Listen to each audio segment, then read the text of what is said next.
¿verdad? Y lo que venía a ser justamente el Asia-Pacífico.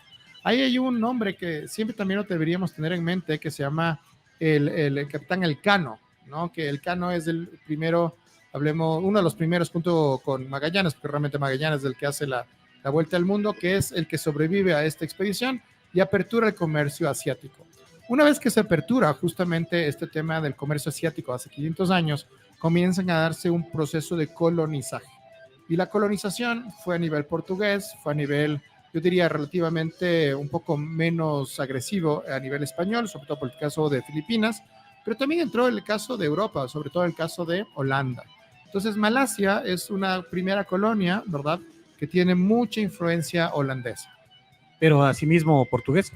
En principio portugués. Hoy ya no. En principio portugués no se da un caso de transición cultural como en el caso Macao, ¿verdad? Que actualmente Macao, si bien pertenece a China, Macao se llama una zona administrativa especial, igual que Hong Kong, ¿verdad? Y hablan portugués, ¿no? Ah, no, pero es interesante. Muy interesante. Pero no se da, hablemos, un cambio tan estricto a nivel cultural como sí se dio en Filipinas, ¿no? En Filipinas, cuando tú vas a Manila, ¿verdad?, o Makati City, te das cuenta que somos primos. O sea, te das cuenta que aquí realmente Latinoamérica y quizá hay una puerta de entrada hacia el Asia muy latina es Filipinas. No te creo.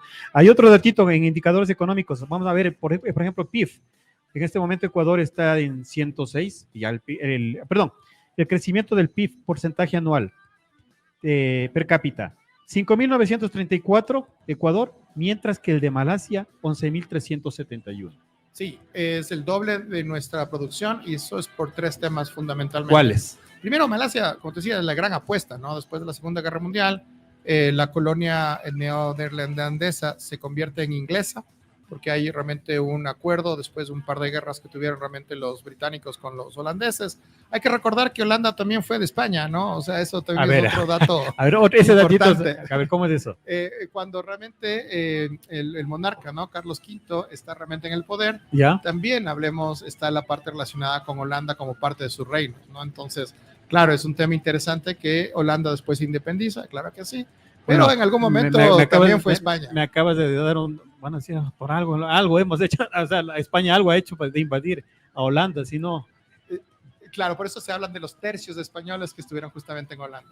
Y ahí hay un soldado que se llama Spínola, que es uno de los grandes, hablemos, próceres en esta guerra como tal, como alternativa. Después entra, claro, esta unión entre Holanda e Inglaterra en algún momento, ¿verdad? Como apoyo, hablemos, o como contraparte al caso español. Y claro, ciertamente Inglaterra, ¿no? Por eso anda la parte relacionada con esta leyenda negra que yo siempre te cuento, que básicamente es una propaganda negativa, hablemos del periodo de colonización española, que también se da en el Asia, ¿no? En el Asia también se da esta transición de Holanda a Inglaterra y de Inglaterra a lo que viene a ser Japón.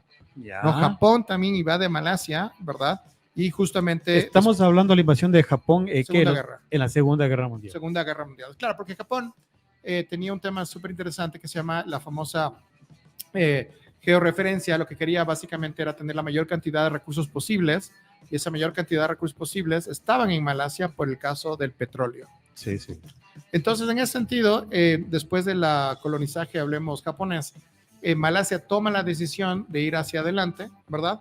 E increíblemente, Singapur, que es uno de los partes, hablemos que era parte de Malasia, ¿verdad?, se le expulsa como alternativa de desarrollo. Esto es algo súper curioso, porque después Singapur demostraría que pudo ir más rápido que Malasia. Es decir, Singapur pertenecía a Malasia. Sí, efectivamente, en forma de colonizaje eran dos colonias separadas, porque Inglaterra pensaba que el puerto de Singapur tenía que tener condiciones distintas, por ejemplo, apertura, etcétera, sobre todo en lo que viene a ser el comercio, a lo que era la península de Malasia.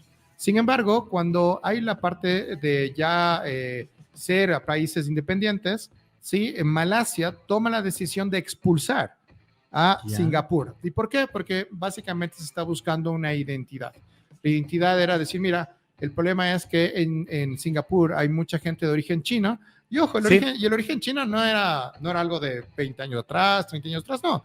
El origen chino siempre estuvo, ¿no? Igual que la colonia hindú en Malasia, porque recuerda que Inglaterra, como también tenía la colonia de India, entonces también había este comercio, había esta, hablemos, migración, a lo que viene a ser la parte de Singapur, pero Malasia toma la decisión de decir, mira, yo quiero tener una condición étnica malaya, quiero tener una cultura malaya, y mientras tengamos este temor, hablemos de tener gente que étnicamente no es similar a mí, pues mejor estar separados. Le separaron.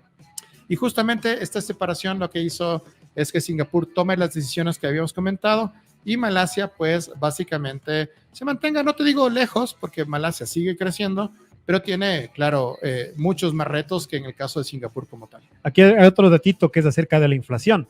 ¿Sabías tú, bien que nombro la inflación? ¿Sabes cuál es el país con la inflación más baja del mundo? Yo no sé si somos nosotros, ¿verdad? Por el Este tema de la dato dolarización. es del Banco Mundial, no estamos inventando. Ecuador es el país con la inflación más baja al momento. Claro, pero también habría que ver por la posibilidad de esos 106 mil millones de dólares que tú mencionaste ahorita. Esos 106 mil millones de dólares es el gran dilema del país. ¿No? Mientras tengamos 106 mil millones de dólares como economía, estamos a la mitad del camino para declararnos un país en vías desarrollado. ¿Ya? Es decir, nos falta el doble de producción para que justamente esto sea completado. En el caso de Singapur, en cambio, están al 75% del camino. Ahí voy. Ah, ok. Aquí voy con la inflación del Ecuador, de 0.1%, mientras que el de Malasia 2.5%. Sí, es un país sumamente estable por estas tres condiciones que te iba a comentar. La primera condición es la parte relacionada con los productos globales, ¿no? Estos productos que tú puedes vender a cualquier persona porque realmente siempre tendrán una demanda. ¿Productos globales como cuáles? Realmente son dos tipos. El uno viene a ser lo que viene a ser el tema energético. Por ejemplo, piensa en gas, piensa en petróleo, piensa en la parte incluso de carbón, en el caso de minería, aunque el carbón cada vez es menos demandado a nivel global. Y el otro son alimentos. Y Malasia tiene algo súper interesante, que es la parte relacionada con la producción de la palma africana. Así. Y la palma africana es algo que, junto con la soya, son dos productos globales que manejan las grandes cadenas de alimentos del mundo. Qué interesante. Otro dato, estamos hablando de la inflación, el desempleo. Ecuador 6.4, mientras que en Malasia 4.6. Hay que fijarse en otro dato adicional, ¿Cuál? que ese es el que me duele. ¿Cuál? El dato más del desempleo, porque el tema del empleo no adecuado es el que realmente debería quitaros el sueño, ¿sí? Más que el desempleo como tal. El dato que realmente incide en qué tipo de economía eres es el que América Latina lo tiene muy mal, de forma transversal, en el caso ecuatoriano también, que es la parte relacionada con el nivel de pobreza que existe en el país, ¿no? El nivel de pobreza extrema que existe justamente en el caso ecuatoriano es del 25%. En el caso de Malasia está alrededor de la mitad, el 11%. En el caso de algunos países que han ido hacia adelante, es por ejemplo, el caso uruguayo del 6%.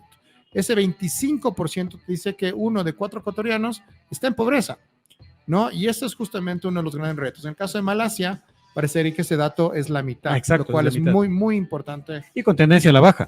Con tendencia seguramente a la baja. Y eso es importante en la estadística, porque hay algunos países, sobre todo en el Asia, que incluso ponen una fecha, ¿no? Para decir, vamos a dejar de ser pobres. Por ejemplo, en el caso de India, que es un poquito más extendido al caso asiático, te pone que en el 2048 ya no habrá pobres. Te quería decir ese dato porque estamos analizando de Malasia, pero si ya que me lo dices, porque después vamos a ver Vietnam e Indonesia, ¿no te los digo el dato o te lo digo el dato? Yo creo que esperamos porque vas de la mano el comentario que acabas de decir.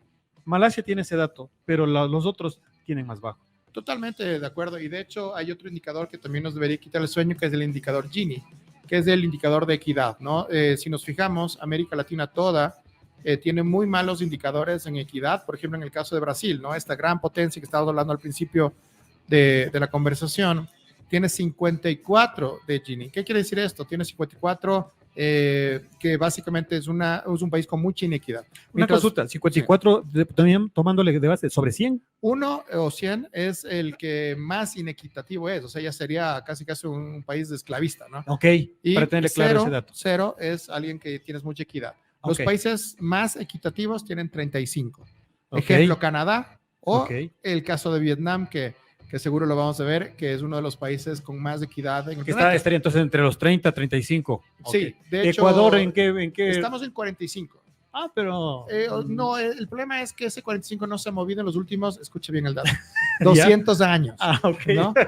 Uno feliz aquí, pero resulta Sí. que 200 años ha estado. Sí, 200 años ese indicador no se ha movido. Ya. Sí, el mejor año que tuvimos fue en el año 2016, Ok. cuando bajamos a 44, ¿no? Bajamos un puntito. Después, como el terremoto volvió a activarse, la ineficiencia otra vez se O sea que sí nos afectó entonces el terremoto en ese aspecto. Totalmente. Todos los desastres naturales son oportunidades de desarrollo, pero también son realmente problemas muy fuertes que pueden ser consistentes incluso a nivel décadas, o incluso un poquito más. Si te pongo ejemplo de Haití, A ¿no? ver. Haití es uno de los países que eran los países más ricos de América, ¿no? O sea, era un país sumamente rico que... ¿Estamos hablando de qué año? Estamos hablando del siglo XIX. Ok. E incluso eran tan ricos que nos prestaban dinero a nosotros, ¿no? O sea, por ahí Bolívar quería independizarse, ¿verdad? Y decía, bueno, ¿a quién le pido prestado? Y le pedía prestado a Inglaterra y le pedía prestado a Haití, ¿no? Con la promesa de liberar a los esclavos americanos que existían en esa época. Era tan rico porque exportaba, hacía comercio, ¿no? Exportaba azúcar, ¿no? Okay. Y en ese sentido, el azúcar era uno de los productos, hablemos, más demandados a nivel global. Y Haití incluso se da el lujo de ganarle a Napoleón, ¿no? ¿En qué le gana Napoleón? Le gana a Napoleón en la guerra de independencia y por eso Haití, hablemos, se independiza, ¿verdad? Y dice, perfecto, ya tengo dinero por el comercio, sí, tengo dinero por la exportación de azúcar y le gané en aquella época, una de las mayores economías del planeta. Entonces, Haití estaba sumamente fuerte, ¿verdad? Haití prestaba dinero y de repente hay un problema coyuntural que es el cambio de tecnología. El cambio de tecnología que hace que en Europa se comience a producir azúcar con la remolacha. Ajá. Y no con el azúcar de caña. Resultados, 200 años más tarde, Haití es el país más pobre de América por una coyuntura. Lo mismo pasa con los desastres naturales. Pueden ser una coyuntura que pueden llevar años realmente arreglarlos. Las buenas noticias, como por ejemplo en el caso ecuatoriano, en el año 49 hubo el desastre del terremoto de Ambato. Este gran presidente que tuvimos realmente en el Ecuador, que es Galo Plaza, toma la decisión de aumentar el PIB vía inserción de nuevos productos. El banano y, por ejemplo, las vacas Holstein, ¿verdad? Que ahora consumimos nuestra leche, son importadas por él. Entonces, los desastres son también oportunidades, ¿verdad?, de crecimiento. Y volviendo al caso malayo, ¿verdad?, estos productos globales, como es la palma africana y el petróleo, están en abundancia en ese país. Le está ayudando bastante el caso. Totalmente, a su crecimiento. Totalmente, y por eso recordemos, por ejemplo, hace pocos años, las torres Petronas, no sé si te acuerdas, las torres Petronas son estas torres gigantes que están en Kuala Lumpur, eran las torres más grandes del planeta, porque había tanto dinero, ¿verdad?, por el tema de desarrollo del petróleo, no solamente a nivel crudo, sino sobre todo a nivel refinado, que logran justamente salir adelante. O sea que Malasia no solo extraía el petróleo, sino que también lo refinaba. Lo refina aún. Ah, lo refina. Y de hecho tienes una ventaja estratégica. De acuerdo. Que es justamente este estrecho de Malaca, que justamente te permite conectar con lo que viene a ser la parte del Mediterráneo, vía lo que viene a ser el tema africano hacia el canal de Suez. Entonces es Malaca, Suez, Mediterráneo, Europa. Entonces es sumamente importante esta cercanía que tienen justamente con Singapur. El Malaca o el puerto de Malaca es sumamente interesante porque tiene 18 metros de calado. Algo así como Manta, mira qué interesante. Manta también tiene 18 metros hacia abajo y eso permitiría tener barcos de gran envergadura, ¿no? 25,000 containers, temas gigantescos. Ya ¿no? Te metiste un tema ahorita que quiero hacer una pregunta. Si tenemos ese, y creo que no se permiten estos desembarques de estos barcos, ¿es un tema político? No, yo diría es un tema comercio. No, o sea... Por no dejar del Golfo de Guayaquil. Yo diría que es un tema comercial. Mientras tengamos esos 106,000 millones de dólares de PIB, es difícil realmente tener más barcos, ¿no? Es difícil tener más empresas. Ahí entra un tema urgente, como quizá lo hizo en su momento Malasia, de comenzar a buscar alternativas de valores agregados de lo que ya tienes. Malasia tenía algo importante. Uno es la palma, ¿verdad? Que es lo que te decía, y es un producto global, ¿no? Hay dos productos que te decía que son de las cadenas globales de valor. El uno es la soya, ¿no? Y el otro es la palma. La palma, ¿por qué? Porque la palma es detergente, la palma es aceite combustible, la palma es jabón, la palma es comida, ¿verdad? La palma es materia prima para otros tipos de alimentos, etc. Entonces, claro, hay una demanda muy interesante de la palma africana. Y en los años 70, Malasia dice, a ver, pero Si a la final el petróleo es similar al aceite, ¿por qué no comienzo a hacer temas de refinación como el petróleo en La Palma? Ya, ok. Entonces, sumamente interesante esta reconversión industrial que hubo en el petróleo primero, después en La Palma y después en el caucho, ¿no? Recordemos que el caucho es originario de esa área, hablemos del planeta. Después del caucho se lo importa a América Latina, hablemos como tal. De hecho, las grandes caucheras, hablemos en el caso de Sudamérica, parte del Amazon, etcétera, ¿verdad? Y son alternativas sumamente interesantes. Pero Malasia no se detiene ahí. Malasia lo que dice es, oye, necesito generar servicios, y en los servicios es lo que ahora está concentrado. Ahí voy. Hay un dato que dice interesante. Personas que usan Internet, porcentaje de la población. Ecuador, 65%. Malasia, el 90%. Totalmente, y eso es un tema de acceso, ¿no? O sea, es el costo que me cuesta realmente tener móvil o tener realmente tema en casa. Se hizo un estudio sumamente interesante que hablaba, por ejemplo, de la canasta básica digital del Ecuador. Entonces te decía, por ejemplo, a ver, ¿qué sería una familia digital? Por ejemplo, una familia digital es una familia, ¿verdad? Que tiene 2 smartphones, ¿no? Tienes una laptop, tienes una desktop, pero aparte tienes internet, ¿no? Y aparte tienes internet para los celulares cuando no estás en casa. Pero aparte puedes contratar Netflix. Pero aparte puedes tener, por ejemplo, Coursera. Y aparte Duolingo. Entonces es una familia, ¿verdad? Que básicamente sería una familia digital. Ahora, ¿cuánto me cuesta? Estaríamos hablando de lo básico. O sea, me estás diciendo una normal, que ya te entiendo, Duolingo, Coursera. Yo te diría normal, quizá para ciertos estratos de los quintiles del Ecuador. ¿Qué estrato? Pero yo diría que es el estrato, hablemos más alto que es el estrato 1, ¿no? El estrato, hablemos 2, 3, 4, 5, ya no es tan normal, ¿no? Okay. Porque, por ejemplo, aquí en la pandemia vimos mucho eso, ¿no? Tenías un smartphone para toda una familia, 2 niños, ¿no? O el tema de internet, ¿no? O sea, se nos dio internet, pero papá, mamá tenían que trabajar y aparte la velocidad del internet para los niños, ¿no? Entonces tenías que tomar la decisión, a ver, $7 mensuales por Netflix, como que no me suena tan mal, pero sigue siendo el porcentaje alto en lo que viene a ser el 1% del 2% de tu salario mínimo vital. Entonces, ¿cuánto me cuesta hacer digital en una canasta como la que hemos hablado? Más o menos es un poquito más del salario mínimo. Entonces, ¿no? Ahí hay otras prioridades, acceso. Le dejo a un lado. Exacto. Le dejo a un lado y me falta acceso. El Ecuador sigue siendo costoso en lo que viene a ser acceso. Por eso tú tienes a Malasia con un 90% y Ecuador con 65%. No es un tema cultural, es un tema de costos. Es decir, que en este caso ya en quintiles ellos tienen un poquito más y ya tienen mayor acceso y les da una ventaja. Y esa ventaja no solamente es familiar, sino es económica, ¿no?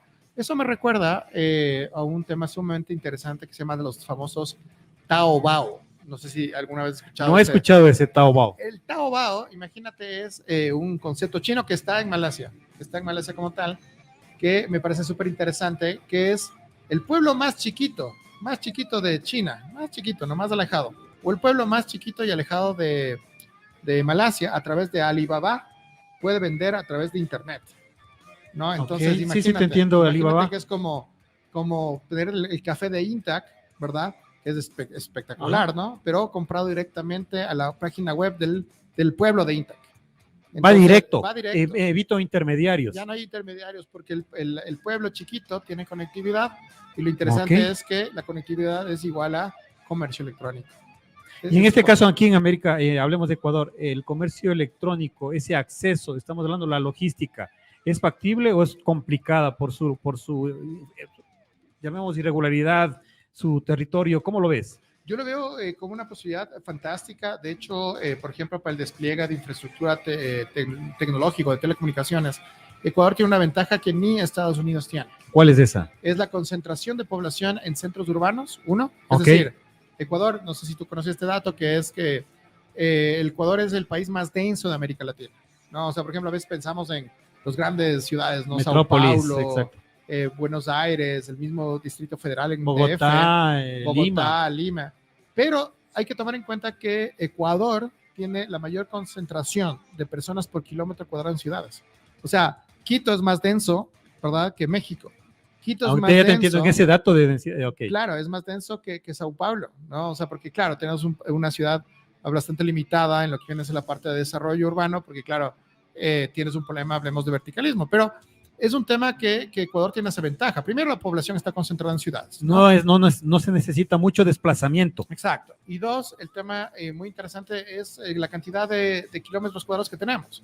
Somos un país pequeño. A mí me da curiosidad cuando hay este mito, ¿no? Que dicen, no, ves que Japón, un país pequeñito que no tiene recursos. Por favor, Japón tiene muchos recursos, ¿no? A nivel cultural y otros recursos también naturales, pero es mucho más grande que Ecuador, ¿no? O sea, ese es un tema interesante. Nosotros nos consideramos a veces algo que quizá no somos, ¿no? O sea, Ecuador tiene un territorio bien pequeño que es interesante para el tema de despliegue tecnológico, despliegue de telecomunicaciones. En cambio, Estados Unidos, por ejemplo, o Rusia, un país gigantesco, tiene que hacer grandes inversiones para lo que viene a ser la parte de despliegue de tecnología. Te entendí. Interesante. Y eso es importante porque, por ejemplo, en el caso de Uruguay, otro país pequeño, ¿verdad? Sí lo ha logrado hacer por esas dos mismas condiciones, ¿no? Tienes una concentración de población en Montevideo, ¿verdad? Y por otro lado dice, mira, mi despliegue de fibra óptica, por poner fibra óptica como uno de los grandes retos, hablemos de alternativas de telecomunicaciones, pues lo puedo hacer porque, hablemos, mi territorio es manejable, no somos un gigante. Ecuador lo que puede hacer es básicamente despliegue, acceso y bajar esas barreras, hablemos, impositivas que impiden que la gente pueda tener más acceso a Internet y convertirnos, hablemos, en una economía digital como lo hace Malasia. Malasia. Hemos visto en el tema, en este caso, inversión extranjera directa, entrada neta de capital, porcentaje del PIB aquí. Ecuador tiene el 1.1%, mientras que Malasia no está muy lejos, está el 1.2%. Yo pensaba ver que iba a tener un poquito más, o sea... En inversión. Ajá. El tema es que en el ASEAN, que son estos 10 países que son muy similares a Sudamérica en tamaño, en población, en recursos, etcétera, hay un tema que a mí me gusta mucho, que es la parte relacionada con de dónde saco el financiamiento para que las cosas vayan adelante. Y ese financiamiento tienes dos alternativas. La primera es inversión extranjera directa, ¿verdad? Y la otra es la parte relacionada con ahorro interno.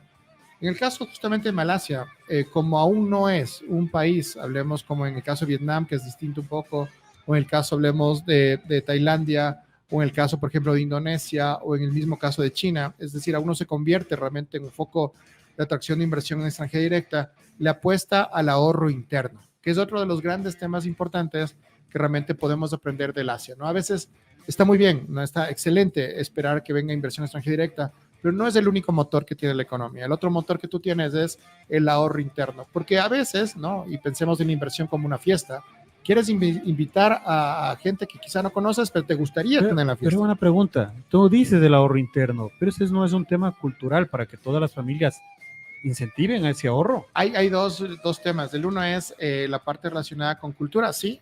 Ejemplo, las bolsas de valores, ¿no? ¿Por qué se desarrollan en el caso de Estados Unidos o en el caso de Europa? Es por un factor que incluso tiene una variable que se llama long-term orientation, cómo nos vemos a futuro, ¿no? Aquí en América Latina como que no tenemos esa variable aún, no vemos las cosas a mediano y largo plazo. Vivimos al día. Al día, y el otro es el factor económico. No, en el caso de Malasia hay estos dos factores ya posicionándose. Como ya no tienes tanta pobreza, como ya tienes alimentación, como ya tienes educación, puedo comenzar a ahorrar, ¿verdad? Y entonces ahí comienzas a ahorrar ¿en qué? Bueno, puedes ahorrar en tu país, ¿verdad? En palma, producto global, en caucho, producto global, en petróleo, producto global, y ahora en servicios. ¿Por qué? Porque Malasia está yendo de explotar petróleo a hacer temas relacionados con... Entonces ahí está dando el dato de que no necesito lo que tú dices, la inversión. Necesitas. O sea, pero yo no... Pero mientras no venga, puedes utilizar el otro motor. ¿No? O sea, por ese lado, por ejemplo, hay uno que me gusta mucho, que hay un vehículo en Malasia que quizá no lo escuchemos por algún tiempo acá en Ecuador, que se llama Proton, ¿no? Si tú le pones en el internet, le pones Proton Motor Cars, vas a ver que es una marca de Malasia, y la marca de Malasia actualmente está ya exportando a Inglaterra. Y es interesante porque dices, pero a ver, un país, ¿no? O sea, está haciendo su propia marca y su propio diseño de autos y ahora exporta a Inglaterra. ¿Por qué? Bueno, la razón es porque parte de ese ahorro interno fue o está dirigido a ciertas industrias que tienen posibilidades de expansión global. ¿Cómo es el tema de Proton Motor Cars? Y en este caso de este ahorro no le permite tener ese colchoncito para aguantar o soportar la introducción de un producto, y si algo no le funciona, tengo ese colchón para seguirle manteniendo. Las grandes apuestas son comerciales, y claro, no quiero decir que siempre van a ir bien. Por ejemplo, volviendo al caso coreano, algunos economistas dicen que uno de los éxitos de Corea fue que justo cuando ellos tenían ya su tema de las grandes productoras de infraestructura de petróleos, de gas, etcétera, o tenían sus grandes industrias de barcos, justo pasó esta crisis del petróleo en los 70. Entonces, como justo pasó esa coyuntura, tuvieron suerte y boom, se aprovecharon. Claro, igual que nosotros, mira qué interesante. Justo el presidente Galo Plaza, que yo creo que es el mejor presidente que hemos tenido, ¿verdad? Trae los bananos a producirse en Ecuador, es un éxito, y justo cae la pandemia en Centroamérica, sí, que acaba toda la producción. Exactamente ese dato. Y pum, ¿no? Nosotros crecimos yo cuando era pequeño, yo vivía en El Oro, y claro, recordaba, ¿no? Si es el mayor productor del banano es de Ecuador, y claro, sí, somos el mayor productor, pero hay que considerar que somos el mayor productor por una coyuntura, no por productividad. Pero es lo que estabas diciendo hace un momentito también, que hay factores en el que pueden destruir un país, a como a 200 años que me hablaste de Haití, y mira lo que me estás comentando ahorita de Ecuador, que asimismo hubo una ocasión que se dio por esta problemática que se dio en Centroamérica, que sí recuerdo, y aprovechó eso. Bueno, no aprovechó, estaba preparado Ecuador y despuntó. Pero fue por un tema de resiliencia de este visionario presidente, claro, ¿no? Que dijo, bien, no podemos eliminar, hablemos de este país feudal, porque éramos un país feudal, éramos un país muy pobre. Pero digamos que yo digo, fue también algo fortuito, porque no es que dijo Galo Plaza, regamos banano, va a haber en Centroamérica, va a haber una crisis y nosotros salimos adelante. No, lo anticipó, se dio en Centroamérica y boom. Yo creo que él como tenía una visión global, ¿no? Porque estuvo en Nueva York. Eso también hay que tener claro. claro. En el mundo desde muy pequeño. De hecho, él nace en Estados Unidos.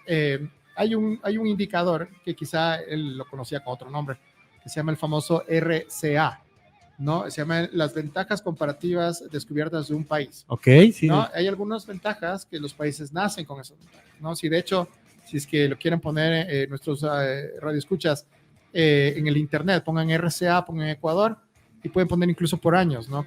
¿Para qué bueno es de Ecuador? ¿Para qué es bueno Ecuador o en este caso Malasia? Y claro, Galo Plaza en uno de sus libros, de sus textos, menciona que el Ecuador era bueno para la agricultura. Entonces, bueno, ¿qué tipo de agricultura? Vamos adelante con el banano porque parecería que tenemos condiciones similares que el Asia-Pacífico, tomando en cuenta que el anillo equinoccial llega, por ejemplo, muy cerquita de Malasia, que estamos hablando, y netamente cruza Indonesia, que vamos a hablar. Ok. De saluditos, nos mandan saludos compañeros del Gallito de la Información, de la Éxitos FM, del programa Sin Daños a Terceros. Saludos, mi estimado Carlos. Tatiana Cadena, de Sin Daños a Terceros. Saludos compañeros, igual Tatiana, un fuerte abrazo, te enviamos un cordial saludo desde Latin Republic. Víctor Alexander Andrade, igual saluditos. Bueno, vamos ahora sí con un pequeño corte meritorio. Para escuchar y volvemos con este caso Vietnam. No se desconecten, ya regresamos.